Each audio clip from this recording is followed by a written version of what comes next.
Olá, sejam bem-vindos ao canal Espiritismo Explicado.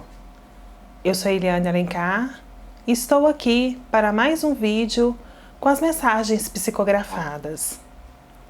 Lembrando sempre que essas mensagens são psicografadas nos trabalhos espirituais realizados na nossa casa espírita, o Núcleo Espírita Kardecista Renascer. São relatos de espíritos que ainda se encontram muito ligados à psicosfera terrena, ao mundo de provas e expiações, se tratando muitas vezes de espíritos que estão em tratamento na nossa casa espírita.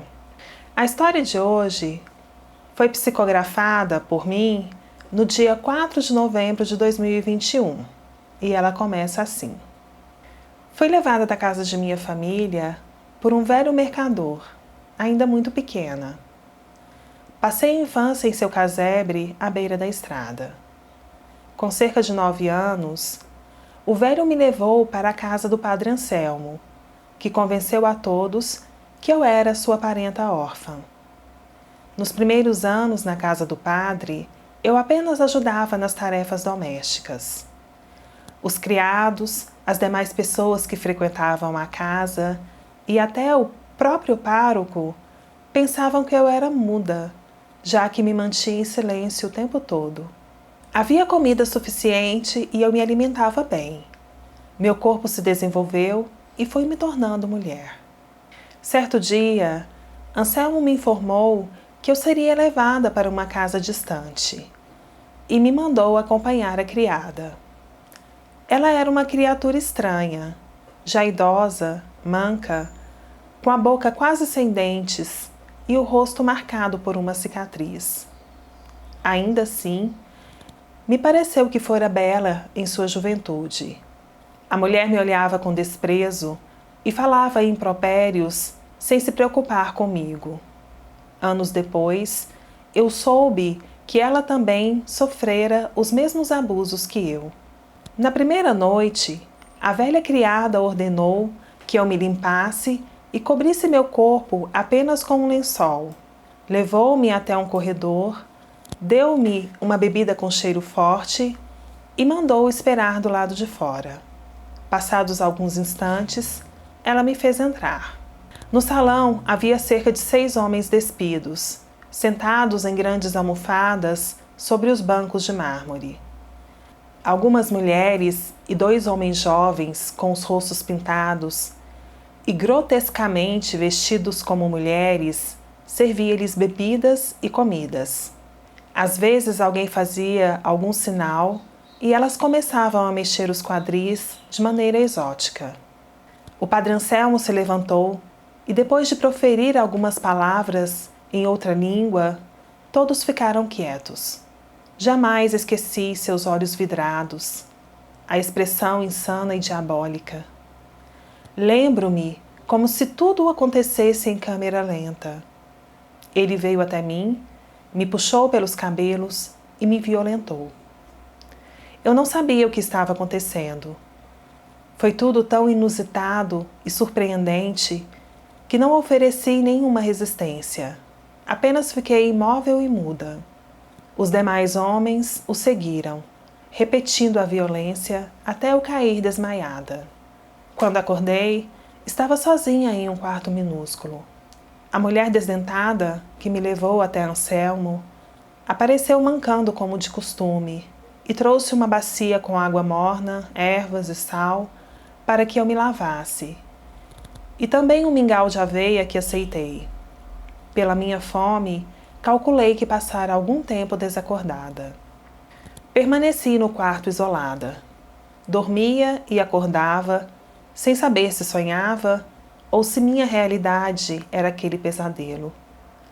Pouco compreendia do que acontecia e ninguém se importava em me explicar. Anselmo vinha ver-me 1 ou 2 vezes na semana. Depois de um tempo, fiquei agressiva e resisti às suas investidas enquanto e como podia. Ele tinha que usar de muita força física para conseguir me conter. Até que o padre, pelo visto, se cansou da minha resistência e cessou suas visitas. Deixei aquele quarto e fui para outro maior, que dividia com mais 3 mulheres. Os homens que vinham chegavam de várias partes. Éramos colocadas em fileira para que nos escolhessem. Tida como muda, conversavam livremente na minha presença e acabei compreendendo do que se tratava. Eu estava em uma casa de prazeres carnais reservada aos homens ricos e poderosos, propriedade do cardeal. Carlos tinha negócios importantes com o padre. Ele foi gentil comigo desde a primeira vez. Passou a visitar a casa regularmente e sempre me requisitava para atendê-lo.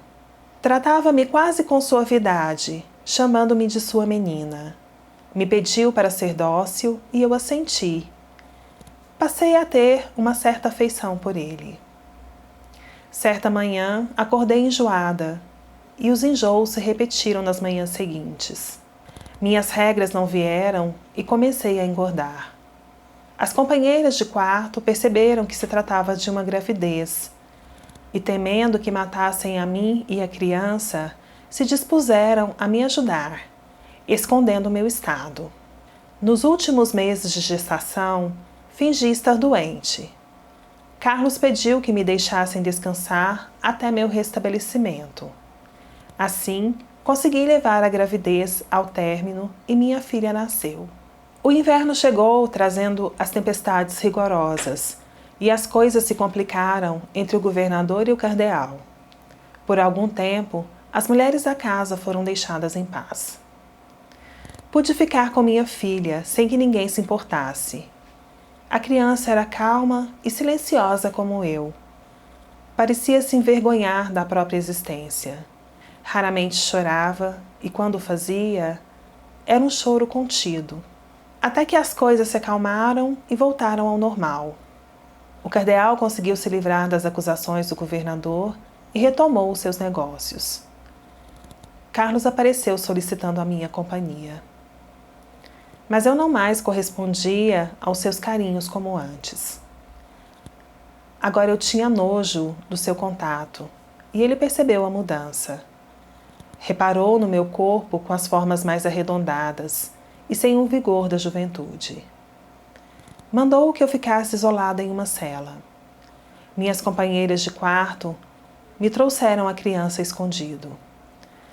Durante alguns dias fiquei apreensiva, trancada com minha filha, na expectativa de que algo de muito ruim poderia nos acontecer. Muitas vezes, naqueles dias, pensei em matar a criança, para poupá-la de sofrimento maior. Até que minha espera acabou. Carlos apareceu transtornado. Acusava-me de traidora.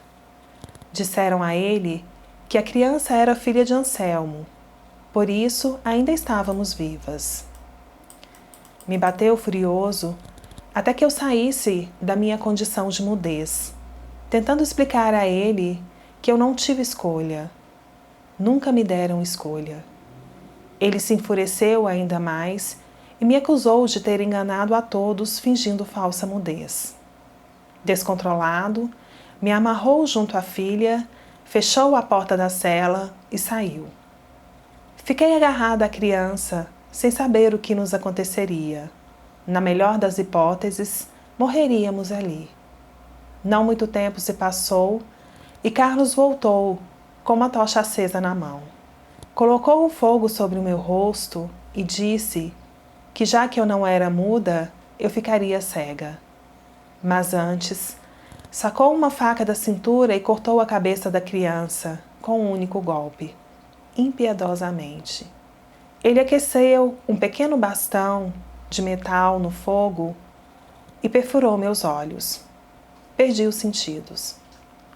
Carlos me arrastou para fora da casa, colocou meu corpo sobre um cavalo e, julgando-me morta, me atirou no rio. Consegui me agarrar à vegetação e chegar até a margem. Exausta, adormeci mais uma vez, sem saber se estava viva ou morta. Um senhor me encontrou e me ajudou a caminhar até a choupana onde vivia com sua companheira. Eles nada me perguntaram. Eu não era a primeira que eles encontravam naquelas condições. O casal de idosos me deu abrigo e comida, cuidou de minhas feridas e, por um milagre, recuperei parcialmente a visão de um dos olhos. Quando eu estava mais forte, eles me pediram para deixar a casa. Caminhei até a cidade. Fingindo ser completamente cega, fiquei na porta da igreja esmolando. Meu plano era vingar-me de Carlos e de Anselmo. Não demorou para que Carlos viesse ver o padre, tratar de seus negócios. Suas visitas aconteciam regularmente e decidi aguardar uma boa oportunidade. Não tinha exatamente um plano, mas falo-ia pagar pelo que fizera a mim e a minha filha. Um dia, encontrei a porta descuidadamente aberta e entrei escondendo-me no gabinete do padre. Na manhã seguinte, vi quando ele entrou e retirou o punhal da cintura, sob a batina, guardando-o na gaveta. O criado bateu à porta avisando da chegada de Carlos. Era minha chance. Anselmo ficou de pé, de costas para mim, procurando alguma coisa no armário. Aproximei-me por trás e, pegando o punhal na gaveta, desferi um golpe em suas costas. Escondi-me rapidamente enquanto o criado e Carlos entravam. Vendo o padre no chão, Carlos gritou para que o criado fosse buscar ajuda e se ajoelhou ao lado do corpo. Acertei a cabeça de Carlos com um vaso e, com um punhal na mão, me atirei sobre ele, atingindo-o várias vezes no peito e no rosto, até deixá-lo completamente desfigurado. Ouvi passos se aproximando e rapidamente tranquei a porta. Anselmo se levantou e, tomando a arma de minha mão, me atingiu com uma punhalada certeira no coração. Fui desaparecendo aos poucos, à medida que o sangue escorria. Anos se passaram e eu fiquei no escritório, acompanhando o padre Anselmo. Ele foi transferido, veio o seu substituto e eu fui em busca de Carlos desencarnado, nos lugares mais horrendos que sequer imaginei existirem. E acabei voltando para a praça em frente à igreja, desnorteada e perdida. De vez em quando, uma freira simpática me dava comida e roupas. Mais alguns anos se passaram. Certa noite gelada, ouvi uma criança chorando e a encontrei sozinha, deixada em um cesto à porta da igreja. Peguei a menina no colo e senti uma brisa morna me aquecer a alma. A irmã caridosa abriu a porta da igreja e nos convidou a entrar. Seguia com a criança nos braços e atravessamos um pátio arborizado até chegar a uma hospedaria. Cheguei lá completamente enlouquecida. Vivi um tempo naquela hospedaria onde fui cuidada pelas irmãs. Minhas lembranças eram demasiado amargas, então por muito tempo acreditei que a confusão mental me protegeria da dor das recordações. Há cerca de 12 anos sou trazida até esta casa espírita, sempre acompanhada da irmã Rosália, que me acompanha com amor e paciência. E hoje aqui estou, compartilhando minha triste história, ainda com traços de amargura, mas buscando recobrar a razão e o equilíbrio, renovada em esperança e preenchida pelo amor que recebi. Pelo Espírito, Lourdes. Mais uma história de uma mulher vítima de exploração e abusos sexuais desde a infância. Infelizmente, uma história que ainda hoje se repete no mundo inteiro, nas instituições educacionais, religiosas, familiares. Conhecendo a história de Lourdes, podemos pensar no porquê de uma criatura, assim como milhares de outras, principalmente crianças e mulheres, passarem por tanta violência, por tanto sofrimento, em uma vida tão miserável. E a doutrina espírita, o Consolador prometido por Jesus, nos traz o esclarecimento. A Lourdes, quando encarnou, cercada pela pobreza e pela miséria e pela ignorância, não tinha ninguém encarnado que se importasse com ela, que a amasse. A Lourdes, quando encarnou, cercada pela pobreza, pela miséria, pela ignorância, sem ter alguém encarnado que olhasse por ela, que a amasse, cumpria um projeto reencarnatório de expiação. Não sabemos quais eram os seus débitos, mas provavelmente em alguma ou em algumas encarnações pretéritas, ela provocou dor e sofrimento usando de poder, força e violência contra outros espíritos, seus irmãos, igualmente filhos de Deus.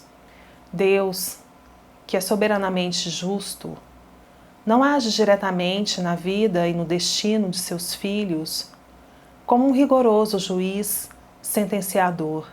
A ação divina se dá através das leis universais que regem o nosso universo. No Livro dos Espíritos, no capítulo 1 da terceira parte, os espíritos falam a Kardec sobre essas leis, chamadas leis naturais, que todos trazemos em nossas consciências imortais. As leis naturais compreendem todas as circunstâncias da vida. E os espíritos nos esclarecem que o bem é tudo que está em conformidade com a lei de Deus, e o mal é tudo que é contrário, sendo que a prática do mal consiste em infração a tais leis. Todo espírito que planta o mal, desobedecendo assim as leis naturais, em seu tempo de colheita, que chegará impreterivelmente, passará por experiências dolorosas de resgate, a fim de se reajustar a estas leis, com o propósito final do aprendizado. Nossa irmã Lourdes não conseguiu superar suas experiências tão dolorosas. Ao passar pelas duras provas de sua vida, ela não soube perdoar aos seus malfeitores e retribuiu com violência, buscou pagar com a mesma moeda aqueles que a ofenderam.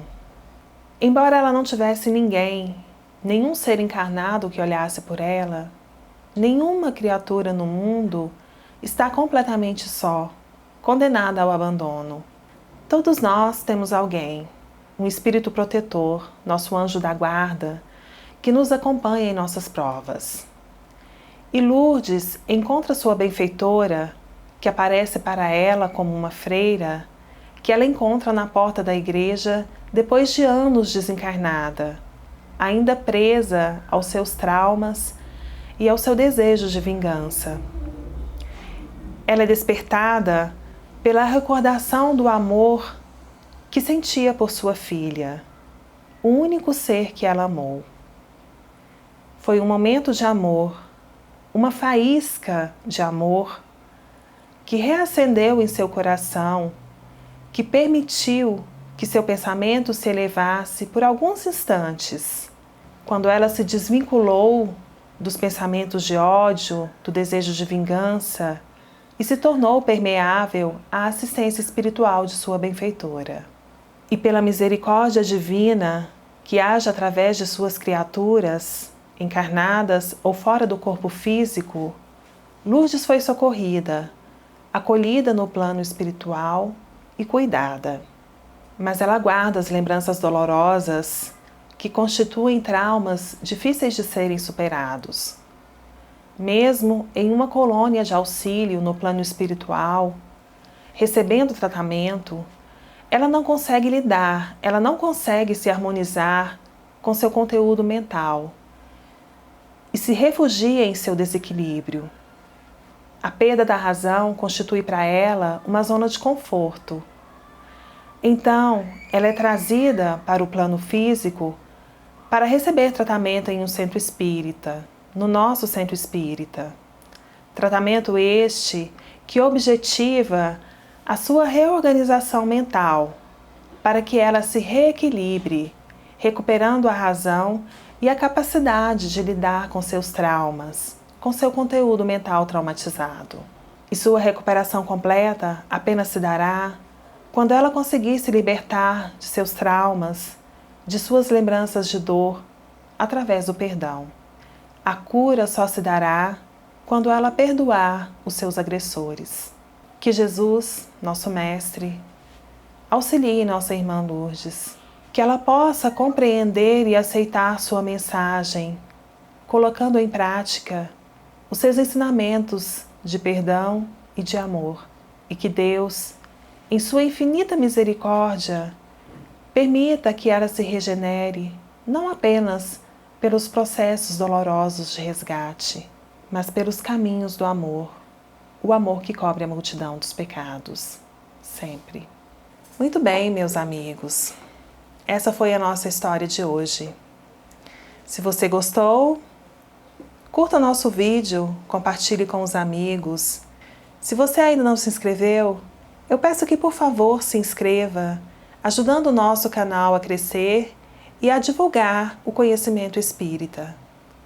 Para conhecer mais histórias como esta, assista aos nossos vídeos na playlist Análise de uma Psicografia no canal Espiritismo Explicado. Muito obrigada por nos assistirem e até o nosso próximo vídeo.